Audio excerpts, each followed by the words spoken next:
Ma fille, Marie-Ève, avait 13 ans lorsque, du jour au lendemain, elle est devenue épileptique. Sous le choc, j'ai accusé le coup comme un bleu au cœur.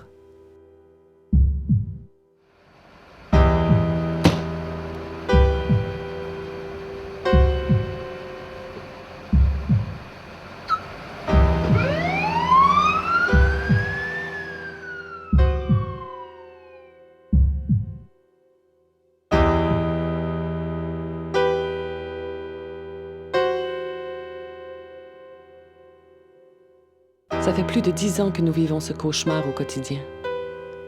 Je dis « nous », car sa maladie m'a entraînée avec elle. C'est comme si moi aussi, à quelque part, j'étais pris. Puis pour être capable de créer autre chose, j'avais comme besoin d'exprimer au monde ou d'exposer, ne serait-ce qu'à moi-même qui va la regarder toute seule, la cassette, mais j'avais besoin de dire et d'entendre ça. L'histoire de l'épilepsie de Marie-Ève, puis aussi dans quoi j'étais pris. Et, souvent, je me plaisais à dire que je passais entre la peinture et le mur et j'ai comme renoncé à exister ou je me suis beaucoup fondue à elle à travers sa maladie. Et de faire cette vidéo-là, c'est un moyen d'expression pour exprimer aussi le mal et la souffrance de ce que c'est, cette histoire-là. Puis après que ça va être déposé, peut-être que je vais pouvoir aller vers autre chose. C'est comme si j'étais pris à quelque part avec mon truc. Un jour, on me demande de bouger comme un arbre au vent. Les yeux fermés, je m'imagine de longues racines émanant de mes pieds qui s'étendent dans la terre. Mes bras sont des branches qui balaient l'air d'un mouvement circulaire. Ma tête, faite de l'arbre, reçoit l'énergie du soleil qui réchauffe mon corps. Est-ce que tu te sens coupable de faire de l'épilepsie? Je me sens coupable. Oui, un peu. Parce que j'aime, comme je disais, j'aime pas ça me montrer aux gens. J'aime pas ça montrer, disons, mon côté faible. Mais Parce que pour toi, c'est une faiblesse? oui. Oui, parce que quand je fais une crise, j'ai plus... je suis plus là, tu sais, j'ai plus contrôle avec mon corps. Comment tu envisages l'avenir? Ben, j'ai des rêves. J'ai des rêves seuls, puis j'ai des rêves avec mon chum, puis j'ai beaucoup de choses que je voudrais accomplir. J'ai beaucoup de... C'est sûr que j'aimerais ça travailler, parce que à cause de mon épilepsie, je peux pas travailler pour l'instant. Je garde quand même espoir que je vais sûrement guérir un jour, puis je vais sûrement être capable de réussir ce que je veux faire. La tête et le cœur emplis de ces images, je reste sur place, immobile. Tout ce que je sens sont mes larmes sur mes joues. Les choses doivent rester en mouvement. La loi de la vie, c'est le mouvement. C'est menaçant de se définir comme mouvement. Si je vous disais, vous êtes simplement un mouvement. Vous me dites, mais non, M. Corneau, j'ai besoin d'une maison, j'ai besoin d'une auto. Oui, mais tout ça, c'est pour que vous restiez en mouvement, que vos cellules restent en mouvement. Vous êtes dans le mouvement de la vie. Mais on a des difficultés à se définir comme ça. Et on s'arrête sur des fixations qui, au début, nous donnent des sécurités, après, nous enferment. Les médicaments n'ont jamais agi sur l'épilepsie de ma fille. Elle n'est pas une candidate pour l'opération au cerveau. Ces deux options étant écartées, il n'y a plus rien à faire. Aujourd'hui, je dis que je refuse la façon dont on traite l'épilepsie. Pour moi, les crises tentent d'exprimer quelque chose.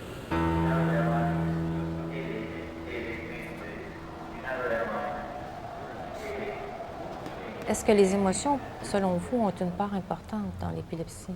Même chez les souris. Oui. Alors, c'est vous dire que si les souris peuvent faire des crises à l'émotion, pour les hommes à plus forte raison. Mais chez l'homme, c'est controversé, mais à mon avis, à tort.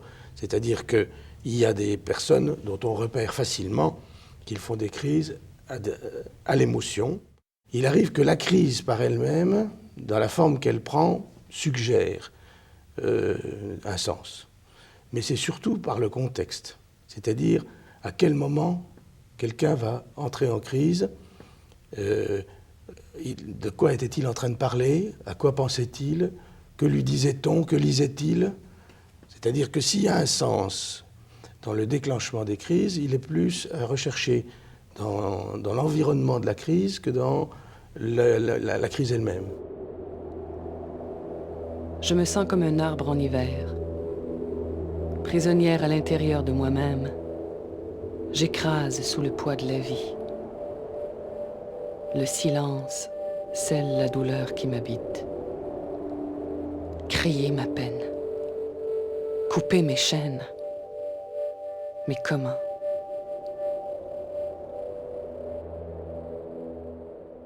Il y a des journées que je me lève, que tout va très, très bien, puis je sais que je ne ferai pas de crise dans cette journée-là. Tu sais, c'est quasiment impossible, là, parce que je me sens... comment je pourrais dire ça? C'est super bien, là, puis... tandis que d'autres journées que je me lève, puis je file pas, là, j'ai l'impression que je vais faire une crise aujourd'hui. Je sais pas pourquoi, là, puis, tu sais, puis là, j'aime mieux pas le dire à personne pour pas que le monde s'inquiète, mais d'un autre côté, je devrais peut-être le dire pour essayer d'arrêter ma crise, tu sais. Est-ce que tu penses que les émotions peuvent avoir quelque chose dans ton histoire? Oui, je pense que oui. Ben, à toutes les fois que je fais une crise, j'essaie de voir pourquoi j'ai fait une crise là. Puis quand je trouve pas la raison, ben je laisse faire, mais ça arrive souvent que je la trouve par exemple. On a toujours des émotions autour de nous et en nous. On nage dans des émotions, autrement dit. Et c'est quand les vagues deviennent très fortes qu'on dit tout à coup « j'ai une émotion ». Mais en général, la plupart des êtres ont une coloration affective. Et ce qui est encore plus juste de dire, dans ce sens-là, si je continue mon image, c'est pas vrai qu'on a des émotions, c'est les émotions nous ont. Tout le talent d'une vie, ça va être de dire, bon, j'accueille l'émotion qui est en moi et tout à coup, effectivement, je vais en apprendre quelque chose. Pourquoi j'ai cette émotion-là? Pourquoi elle est si forte? Pourquoi elle a la capacité de me posséder comme ça?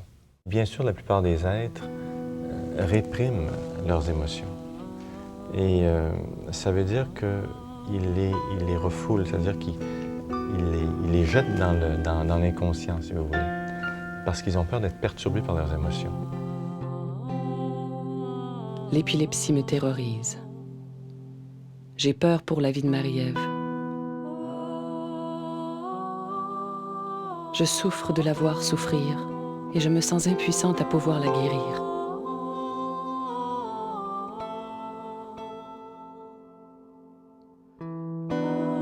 Je me sens inadéquate. J'ai honte. Je veux disparaître.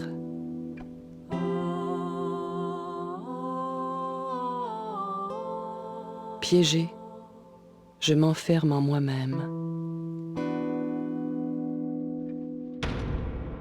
Cette émotion-là que vous avez refoulée, ce n'est pas vrai qu'elle est morte. Elle est aussi vivante qu'avant. Mais elle est sombrée où? Elle est sombrée dans le corps. Alors effectivement, vous ne la ressentirez plus. Et donc, quand on dit somatiser, ça veut dire qu'on fait disparaître la partie affective d'une expérience pour dire, bien, c'est le corps maintenant qui va la porter. Quand l'émotion n'est pas touchée, il n'y a pas de transformation dans un être humain. On peut connaître beaucoup de choses sur soi, tant qu'on n'a pas été touché émotivement, affectivement, on n'a pas encore jonglé avec l'inconscient, qu'on n'a pas encore allé chercher des choses de fond, il n'y a pas de transformation possible.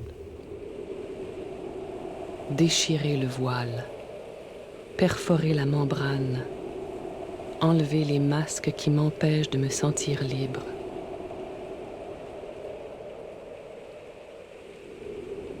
Me dévoiler, faire ce passage à nu m'angoisse. Voir Marie-Ève dans cet état-là, ça m'a comme confrontée à moi-même, dire qu'est-ce que je fais? Je continue ou je dépose mes valises, je m'assis puis je regarde à ça. Donc ça m'a permis, cette histoire-là, de me prendre en charge, puis de faire cette démarche-là, cette quête-là en psychothérapie, puis d'aller au cœur de ce qui était présent pour moi. Mettre de l'ordre, puis essayer de guérir des souffrances qui étaient trop criantes, puis qui se manifestaient aussi dans mon corps.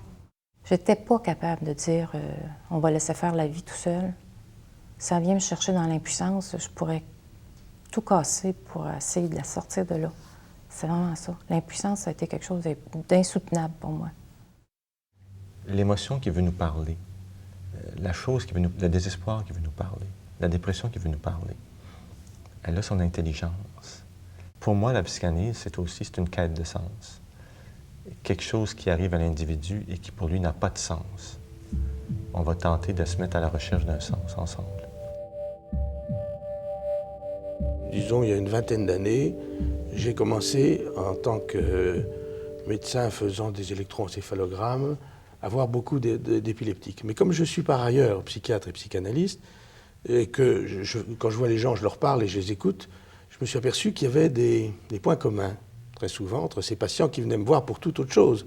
Ils venaient voir l'électroencéphalographiste. Ils ne venaient pas voir le psychiatre et le psychanalyste, mais ils me parlaient. Et je me suis rendu compte qu'ils avaient souvent des analogies dans leurs histoires. Ces analogies pourraient se résumer sous l'appellation, beaucoup d'entre eux semblaient être ce qu'on appelle des enfants de remplacement. C'était des personnes qui, dans l'esprit de leurs proches, étaient à peu près irrémédiablement associées à quelqu'un d'autre, soit qui avait existé avant eux, soit qui existait encore mais dont on avait oublié ou feint d'oublier l'existence.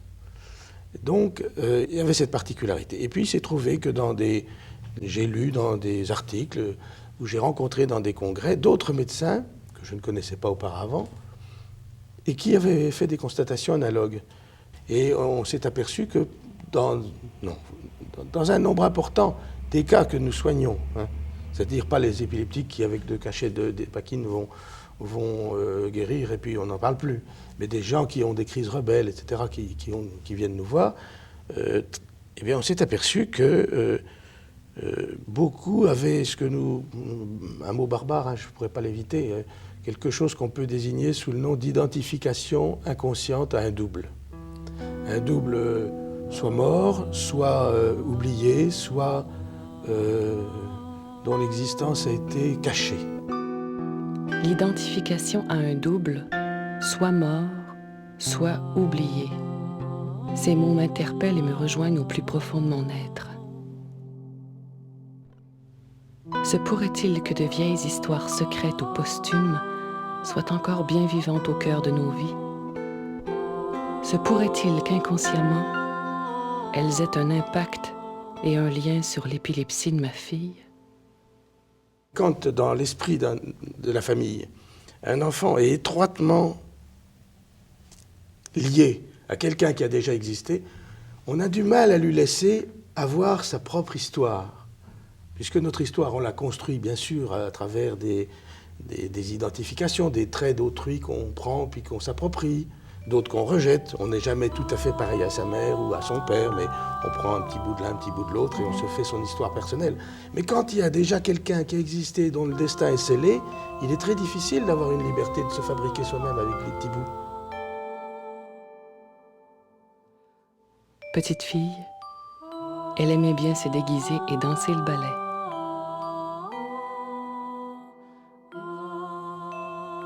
Mais un jour, elle a renoncé à son plaisir.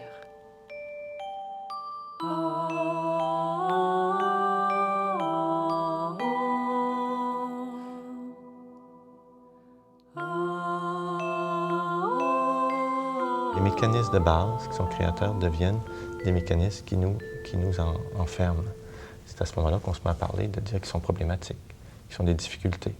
Mais c'est l'écoute de ces difficultés-là qui va nous redonner le chemin vers la création, vers la créativité. Quand on regarde des dissociations, quand on regarde des refoulements importants, des suppressions, des dénis et tout ça, on est en train, au fond, souvent de parler de choses, entre guillemets, pathologiques. Mais c'est quand même très important de savoir en même temps que ce sont des stratégies créatrices que l'être a employées pour survivre. Les médicaments, ça agit pas pour toi? Non. J'ai essayé tous les médicaments 2 fois de suite. Là. Pas 2 fois de suite, mais j'ai essayé... En 2 temps? Oui, en 2 temps. Puis les médicaments, ça me fait comme un bonbon. Je le prends, puis il agit pas en moi. Tout ce qu'il fait, c'est qu'il me drogue, puis je Je viens d'un vape complètement, là. Toutes les fois qu'on me parle, je dis oui et non, puis c'est tout ce que je suis capable de dire, là. Fait que je me suis dit que c'était mieux pour moi si j'en prenais pas. Ça change rien sur tes crises? Ça ou... change rien sur mes crises, sauf que je suis plus là, puis je suis capable de parler, puis je suis capable d'expliquer mes choses. Puis, t'es sans venir, tes crises, ou pas? Ça arrive des fois que je les sens venir et je sens comme un genre de feeling en dedans de moi qui va me dire que je me sens pas bien, puis que, tu sais, ça file pas. Mais il y a d'autres fois que je les sens pas venir, puis ça se passe tout de suite, puis je pars tout de suite. Beaucoup de patients épileptiques sentent bien qu'il y a quelque chose d'autre dans leur crise qu'une pure passivité. Et donc de leur donner le droit d'avoir accès à une compréhension active d'eux-mêmes est quelque chose qui modifie la donne, je crois.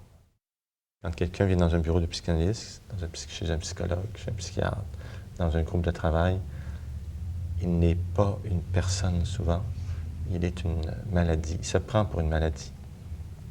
On va lui dire, tu prends ça bien trop au sérieux. Tu es un être humain qui produit un symptôme de violence, de dépression, de désespoir. Et c'est parce que tu es malheureux, puis on va regarder les sources de ça.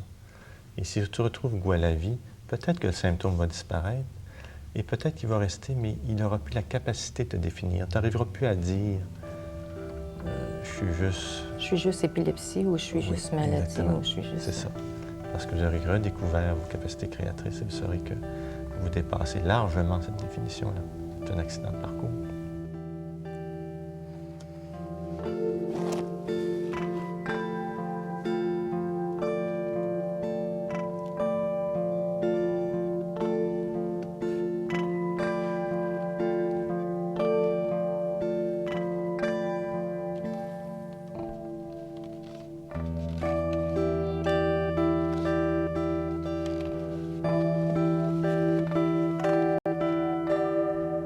Est-ce que tu fais des choses toute seule ou c'était toujours quelqu'un avec toi?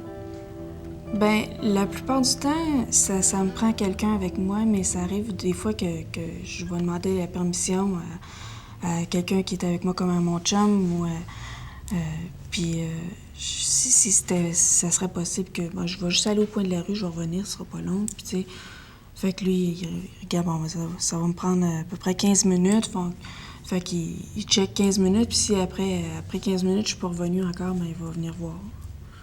Pourquoi qu'il irait voir? Ça arrive, voir si je suis encore là ou si j'ai pas fait une crise ou quelque chose comme ça, là. J'ai fait une demande pour avoir un chien guide aussi. Puis ça, j'ai eu la confirmation dernièrement, puis je vais l'avoir, mon chien, dans 1 an à peu près. Ça va être quoi pour toi, ce chien-là? Ben, le chien que je vais avoir avec moi, il va être là. Il va être tout le temps avec moi. J'aurai pas besoin d'y demander la permission. S'il veut venir dehors avec moi, il va venir avec moi. Tu sais, j'aurais pas besoin d'attendre après personne pour y aller ou pour faire n'importe quoi. Je vais avoir mon chien avec moi qui va toujours rester avec moi. Fait que lui, il va me protéger. Donc, ça va te sécuriser? Ah oui, beaucoup. En tant que psychanalyste, je ne crois plus que telle école de psychanalyse, que telle technique, que tel être qui est psychanalyste, que tel médecin, que tel médicament, que telle forme thérapeutique va vous guérir. Je ne crois plus à ça du tout. Je pense cependant que tous ces gens-là et toutes leurs techniques et tous leurs médicaments ont la capacité d'éveiller vos mécanismes auto-guérisseurs. Vous êtes la personne qui est capable de se guérir. Moi, je ne peux pas vous aider. Je peux mettre en place un contexte qui va stimuler vos mécanismes de guérison. Et là, vous allez devenir averti de ce qui se passe en vous, puis de trouver des formes harmonieuses de coexister avec vous-même et de créer, de vous recréer. Mais à ce moment-là, pas seulement créer par l'hérédité, par les événements de votre vie, les événements familiaux et sociaux, mais créer à partir de l'intérieur, de dire au fond, est-ce que j'ai la vie qui me représente? Est-ce que j'ai la vie qui me garde dans le goût de vivre? Ou est-ce que j'ai une vie qui m'affadit, qui m'ennuie et qui fait que j'ai plus le goût de vivre? Parce que la réponse, elle est là, vous savez. La réponse du bonheur humain chez un être, c'est un être qui retrouve le goût de vivre. L'histoire de ma fille a été un prétexte pour émerger de ma propre souffrance qui était complètement en dehors d'elle. Après un long parcours, Je suis à me mettre au monde. Comme le phénix, je renais de mes cendres. On ne peut pas dédramatiser en général. On peut dédramatiser une situation particulière. On ne soigne pas des épileptiques, on soigne des gens. On ne soigne pas des névrosés, on soigne des personnes. Chaque personne a une histoire qui n'est absolument pas identique à l'autre, à celle de l'autre. Donc pour dédramatiser, ça passe nécessairement par une compréhension de la situation présente. L'assistance mutuelle d'un patient par un psychiatre et un neurologue, et du neurologue par le psychiatre et vice-versa, à mon avis, enrichit le traitement. Enrichit les chances soit de guérison, soit d'amélioration sensible. Parce qu'après tout, on ne guérit jamais de rien, on finit tous par mourir. Mais quand on reste avoir 2 fois ou 3 fois ou 10 fois moins de crises, ça change la vie. Je vais être capable de me débrouiller tout seul. Par moi-même. Ce serait un grand bonheur pour moi que tu puisses affronter la vie plus solidement, si tu veux, là. Mais je pense que je peux plus aller plus loin. J'étais au bout.